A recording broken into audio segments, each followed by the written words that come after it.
हरलीस तू रमा आदर्श माऊल्या प्रती ठरलीस तू रमा उदंड प्रेम आईचे देऊनी या समाजा कीर्ती रूपाने या जगी उरलीस तू रमा. सगळ्यांना जय. सगळीकडे पसरलेला हा अंधार कसला? प्रज्ञा सूर्याची अर्धांगिनी असो माझ्या जीवनामध्ये हा अंधकार कसला? माझे साहेब माझ्या सोबत नाहीत हो. ते विदेशात गेले उच्च शिक्षणासाठी. जाताना मला सांगून गेले बघा, रामू आता हा संसाराचा गाडा तुला एकटीलाच उठायचा आहे बघ. खूप यातना होतात हो, खूप यातना होतात मला. अंगामध्ये ताप असतो माझ्या. कधी कधी घेरी येऊन पडते बघा जमिनीवरती. आपलं दुःख कोणाला सांगावं, कोणासोबत आपलं मन हलकं करावं असं कोणी नाही बघा, असं कोणी नाही माझ्याजवळ. आज काय झालं कुणास ठाऊक. मला माझ्या साहेबांची खूप आठवण येत आहे हो.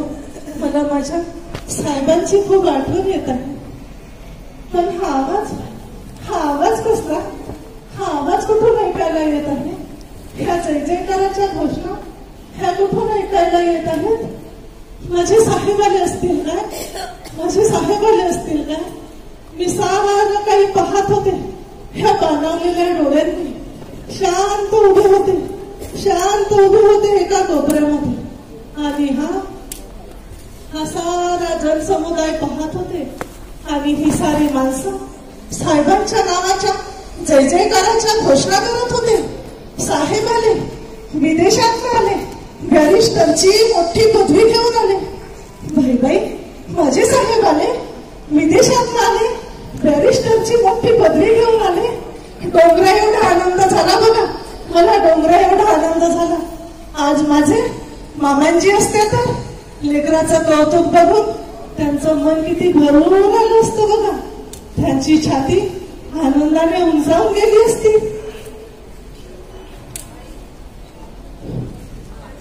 मी सगळं काही आवसावर केलं आणि साहेबांच्या सत्कार सोहळ्याला जाण्यासाठी तयार झाले. पण मी अशी ह्या फाटक्या साडीमध्ये जाऊ तरी कशी? काय म्हणतील एवढी मोठी माणसं, एवढ्या मोठ्या बॅरिस्टरची बायको आणि अशा फाटक्या साडीमध्ये? नाही, माझ्या साहेबांना बरं नाही वाटायचं. मी अशी नाही जाणार. मग काय करावं, कसं करावं? एवढ्यामध्ये मला एक पेटी आठवली. साहेबांना कुठल्याशा सत्कार सोहळ्यामध्ये कोल्हापूरच्या शाहू महाराजांनी दिलेला जरीचा फेटा. ठरलं तर मग मी आता तो फेटा नेसूनच साहेबांच्या सत्कार सोहळ्याला जाणार. मी तो फेटा नेसला आणि तयार झाले. पण हा फेटा एवढा लहान होता हो की मी त्याची नऊवारी नेसू शकेल. म्हणून मी त्याची पाचवारी घातली आणि साहेबांच्या सत्कार सोहळ्याला जाण्यासाठी तयार झाले. मन कसं भरून आलं होतं बघा. हे काळदोशाला जाऊन मी उभे राहिले. डोळ्यातून आसवांच्या धारा वाहत होत्या. पण ही आसव आनंदाची होती, अभिमानाची होती. एका कोपऱ्यामध्ये उभे राहून मी माझ्या साहेबांच्या चेहऱ्यावरचा आनंद बघत होते. पण माझे साहेब उडत्या पाखरांचे पंख मोजणारा माणूस, ओठावर शब्द येण्याआधीच अर्थ लक्षात घेणारा प्रज्ञा पुरुष. त्या एवढ्या गर्दीतनं माझ्या साहेबांनी आपल्या रामूला हेरलं. लेकरांनो, आपल्या रामूला हेरलं. एवढ्या गर्दीमधून माझे साहेब, माझ्या साहेबांचे डोळे त्यांच्या रामूसाठी ओलावले. लेकरांनो, त्यांच्या रामूसाठी ओलावले. बॅरिस्टर साहेब रामूसाठी हळवे झाले. लेकरांनो, बॅरिस्टर साहेब त्यांच्या रामूसाठी हळवे झाले. जय जयकाराच्या घोषणामध्ये साहेब घरी आले. खूप शांतता पसरलेली होती. वाटत होतं साहेबांसंग खूप काही बोलावं, खूप काही सांगावं, पण ह्या दाटलेल्या कंठातून एकही शब्द बाहेर येत नव्हता. शेवटी मी माझ्या साहेबांच्या पायावरती माथा ठेवला आणि ह्या दाटलेल्या कंठातून फक्त एकच शब्द बाहेर आला, साहेब, माझे साहेब. आणि माझ्या साहेबांनी हाक दिली, रामू, रामू. लेकरांनो, ओळखलं काय मला? अरे मी बोलते, जिच्या मांडीवरती तिची 4 लेकरे प्राण सोडून गेली. तो रमेश, इंदू, गंगाधर, राजरत्न यांची आई, साहेबांची रामू, तुमची रमाई, रमाई भीमराव आंबेडकर, रमाई भीमराव आंबेडकर, रमाई भीमराव आंबेडकर. लेकरांनो, लहानपणी कुणाचीही मायबाप मरू नयेत. मी अगदी लहान होते, 7 वर्षाची. माझे आई बाबा मला सोडून गेले. एकदा का आई बाबा सोडून गेले की लेकरं कसे पुन्हा माळ्यावरती सोडून दिले जातात. आम्ही मामाकडे गेलो मुंबईला. माझं जीवन असंच लेकरांनो, 4 दिवस सुखाचे, 4 दिवस दुखाचे. एका डोळ्यात हसू तर दुसऱ्या डोळ्यात हसू. मी मुंबईला मामाकडे असताना मला मामाजी आले बघाया आणि ह्या मामाजीने ह्या रमाचं पोरकं पण ओळखलं. लेकरांनो, ह्या रमाचं पोरकं पण ओळखलं आणि त्यांनी त्यांच्या मॅट्रिक झालेल्या लेकासाठी ही अडाणी पोर रमा पसंत केली. लेकरांनो, ही अडाणी पोर रमा पसंत केली. रविवारचा दिवस होता. भाजी मंडईमध्ये सोपान गर्दी पसरलेली होती. पाऊस थांबायचं नाव घेत नव्हता. एका गटाऱ्यावरती 2 फड्या टाकलेल्या होत्या आणि त्या दिवशी एका युगंधराची पत्नी होण्याचा सन्मान मला मिळाला. लेकरांनो, एका युगंधराची पत्नी होण्याचा सन्मान मला मिळाला. आमच्या घरामध्ये फक्त 2च खोल्या होत्या. एका खोलीमध्ये माझा संसार होता तर दुसऱ्या खोलीमध्ये ज्ञान सूर्य प्रखर होत होता. एक दिवस बाईंनी हट्टाने ठरवूनच घेतलं, आज मी माझ्या साहेबांसंग भांडणच करते. मी माझ्या साहेबांना म्हणते कशी, साहेब आता काही तुम्ही देशात वगैरे जायचं नाही, तुम्ही इथेच थांबायचं भारतामध्ये आणि आपला संसार बघायचा. पण त्या दिवशी माझी चुकच झाली होती. बघा, माझी चुकच झाली होती.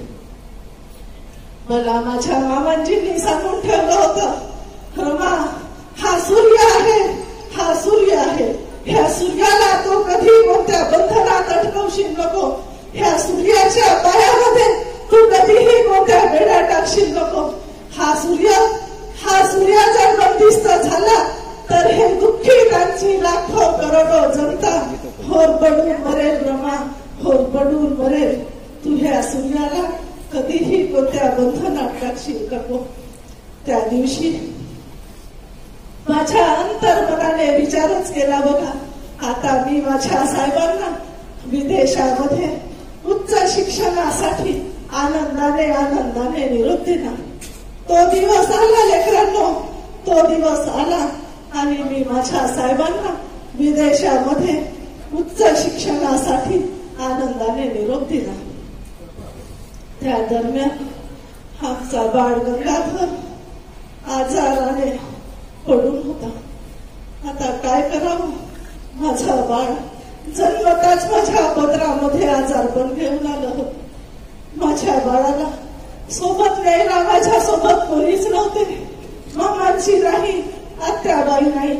मला त्यांची खूप आठवण येत होती. माझ्या बाळाला घेतलं आणि डॉक्टर साहेबांकडे घेऊन गेले. डॉक्टर साहेबांना विनवणी करू लागले, डॉक्टर साहेब, माझ्या बाळाला बघा हो. डॉक्टर साहेब, माशावानी तडफडत आहे बघा, माशावानी तडफडत आहे. पण डॉक्टर साहेब म्हणाले, बाई, तुमच्याकडे बरेच पैसे बाकी आहेत, मी तुमच्या बाळाला नाही तपासणार. मी डॉक्टर साहेबांना विनवणी केली, त्यांच्या पाया सुद्धा लागली. पण डॉक्टर साहेबाला दया नाही आली बाबांनो, डॉक्टर साहेबाला दया नाही आली. शेवटी मी माझ्या बाळाला माझ्या ह्या दोन्ही हातामध्ये घेतले आणि म्युन्सिपाल्टीच्या दवाखान्यात नेण्यासाठी निघाले. आणि रस्त्यातच वाटेतच माझ्या याच हातामध्ये माझ्या बाळाने आपले प्राण सोडले. हो, माझ्या याच हातामध्ये आपले प्राण सोडले. माझा बाळ मला आई अशी हाक देण्याच्या आत, त्याच्या तोंडून माय अशी हाक ऐकायच्या आत त्याने माझी कूस मोकळी करून दिली. त्याने माझी कूस मोकळी करून दिली. औषधाशिवाय पैशाविना माझं बाळ मला सोडून गेलं. हो, माझं बाळ मला सोडून गेलं. हे करत करत 4 लेकरांवर माती लोटून आलो बघा. 4 लेकरांवर माती लोटून आलो. आता माझ्या साहेबांना ही बातमी कळवायची होती. माझ्या साहेबांना मी पत्र लिहिलं. साहेब दुःखाची घटना घडवीत आहे. साहेब दुःखाची घटना घडवीत आहे. आपण काळजावरती दगड ठेवून हे पत्र वाचावे. साहेब आपण काळजावरती दगड ठेवून हे पत्र वाचावे.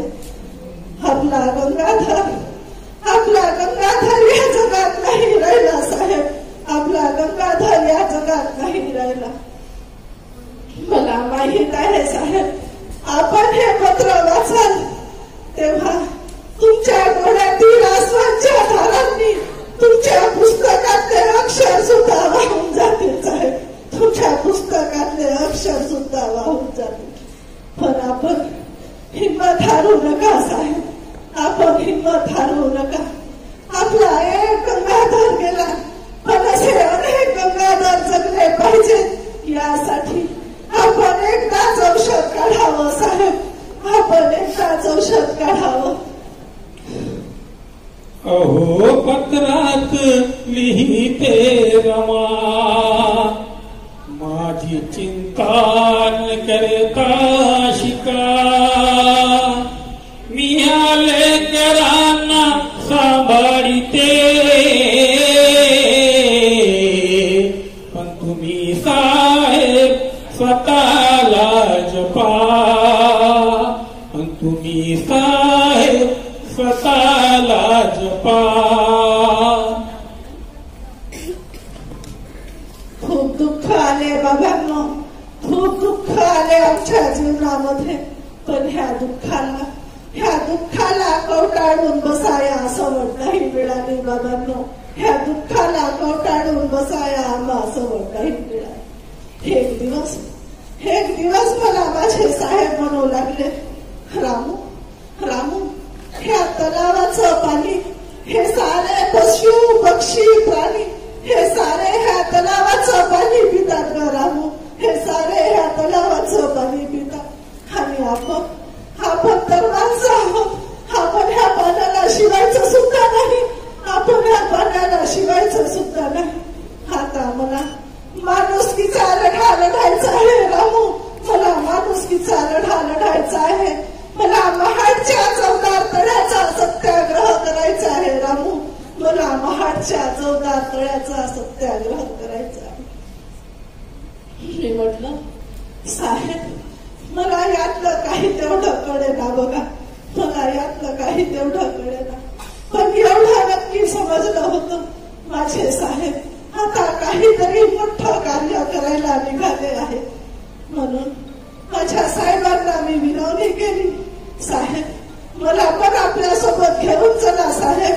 माझ्याने जेवढी मदत होऊ शकेल तेवढी मदत मी आपल्याला करीन साहेब. मला आपल्यासोबत घेऊन चला.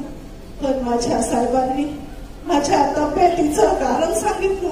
रामू आता तुझी तब्येत बरोबर राहत नाही बरं का, तू काही दिवस धारवाडला जाऊन राहू नये. साहेबांच्या म्हणण्याप्रमाणे मी धारवाडला गेली लेकरांनो, मी धारवाडला गेली. आणि एक दिवस फिरता फिरता धारवाडच्या वसतिगृहाकडे निघाली. आणि वसतिगृहामध्ये पाहते तर काय समधी लेकर उपाशी, त्यांचे उपाशी छोटे छोटे चेहरे माझ्या चारी पाहावे ना. आता काय करावं, उपाशी पोटी माणसाच्या काय वेदना होता ह्या रामूपेक्षा जास्ती कोणी जाणलं असावं. ह्या रामूपेक्षा जास्ती कोणी जाणलं असावं. आता काय करावं. ह्या माझ्या हातामधल्या बांगड्या घेतल्या आणि ह्या लेकरांसाठी ह्या बांगड्या विकून अन्न शिजवून त्यांना खाऊ घातलं. त्यांचे फुललेले आनंदलेले चेहरे बघून मला खूप आनंद झाला. बघा, मला खूप आनंद झाला. आणि आता आम्ही आपल्या राजगृहामध्ये राहायला गेलो. लेकरांनो, आपला राजगृह. आता माझी तब्येत जरा क्षीणच होऊ लागली होती. मला समजून आलं होतं माझी शेवटची घटना आता जवळ आली आहे. हे प्रज्ञा सूर्य एवढ्या वर्षामधनं माझ्या शेजारी बसून होते. वाटत होतं साहेबांसंग खूप काही बोलावं, खूप काही सांगावं, पण ह्या शब्दांनी माझ्यासोबत बोला केला होता. ह्या वाणीने माझ्याकडे पाठ फिरवली होती. साहेबांना सांगावं, साहेबांसोबत दोन गोष्टी बोलाव्या असं वाटत होतं. साहेबांना म्हणावं, साहेब, आपल्या संघर्षातील सावली होण्याचा सन्मान मला मिळाला साहेब. हा माझ्या जीवनामधला मला सोहळाच वाटतो साहेब. हा माझ्या जीवनामधला मला सोहळाच वाटतो. हे प्रज्ञा सूर्य मला विनंती करू लागले, रामू, रामू, मला एकटं सोडून जाऊ नकोस ग रामू. मला एकटं सोडून जाऊ नकोस. तुला खूप काही बघायचं आहे, खूप काही पाहायचं आहे. ह्या प्रज्ञा सूर्याच्या डोळ्यातून आसवांच्या धारा वाहत होत्या. वाटत होतं ह्यांच्या डोळ्यातील आसव पुसावे, पण ह्या हातामध्ये ताकदच उरली नव्हती. ह्या प्रज्ञा सूर्याने माझा हात आपल्या हातामध्ये घट्ट पकडला आणि जोराने हंबरडा पडला, रामू, रामू, रामू. हे रामू, तू तर मला अर्ध्यातच सोडून गेलीस ग. मनाला मोडून हे नाते तोडून गेली का सोडून. तू रमा, तू रमा, तू रमा, तू रमा. मनाला मोडून हे नाते तोडून गेली का सोडून. तू रमा, तू रमा. आधार नाही तू गेला पाठी. आधार नाही तू गेला पाठी. अनक्षणातच तुटल्या रेशीम गाठी. अगं मला वाटते जणू हरवली आंधळ्याची काठी. तू दुःख जाईले, सुख ना पाहिले, तन मन वाहिले. तू रमा, तू रमा, तू रमा, तू रमा. तव स्वप्नाची पूर्ती करीन मी. हिन बिन समाजा उराशी धरीन मी. तव स्वप्नाची पूर्ती करीन मी.